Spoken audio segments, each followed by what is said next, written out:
இந்த பதிவில் நம்ம என்ன பார்க்க போறோம்னா ஒரு LCM and HCF கான்செப்ட் ரிலேட்டடாக ஒரு கொஸ்டின் தான் பார்க்க போறோம். வாங்க நம்ம சம்முக்குள்ள போகலாம்.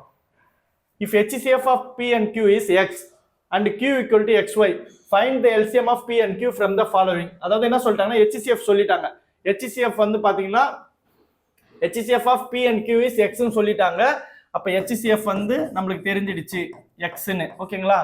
அப்ப அந்த ரெண்டு நம்பர் என்னன்றதோ நம்மளுக்கு தெரிஞ்சிடும். P1 Q1. ஓகேங்களா? சோ அப்ப A வை வந்து P ன்னு எடுத்துக்கிறோம், B யை வந்து Q ன்னு எடுத்துக்கிறோம். LCM தான் கேட்டிருக்காங்க. சோ LCM கேட்டிருந்தா அப்ப நம்மளுக்கு தெரியும். ஓகேங்களா?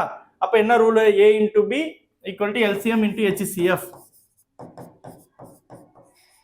LCM into HCF போடுறோம். ஓகேங்களா? சோ அப்ப இதுல என்ன சொல்லிக்கிறாங்கன்னா A என்னது? P into Q equal to LCM தான் கேட்டிருக்காங்க. சோ அதை அப்படியே நம்ம வச்சுக்கிறோம்.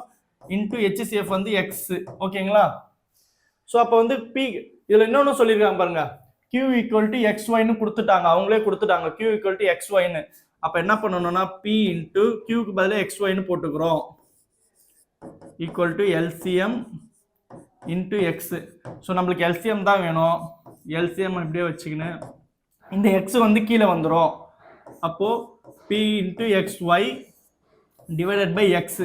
ஸோ எக்ஸும் எக்ஸும் கேன்சல் ஆயிடுச்சுன்னா ரிமைண்டர் என்ன ஒரு LCM நம்மளுக்குன்னு பார்த்தீங்கன்னா LCM equal to PY. ஓகேங்களா? இதான் நம்மளோட LCM. ஸோ PY எங்க இருக்குதுன்னு பார்த்தீங்கன்னா ஆப்ஷன் டில தான் இருக்குது. ஸோ கொஸ்டினை பார்த்தோன்னே என்ன சரியா கொடுக்கலையான்னு கேட்காதீங்க. So Q equal to XY ன்னு கொடுத்துக்கிறாங்க. ஸோ நம்ம அந்த Q சப்ஸ்டியூட் பண்ணா நம்மளோட LCM கிடைக்கும். தேங்க்யூ.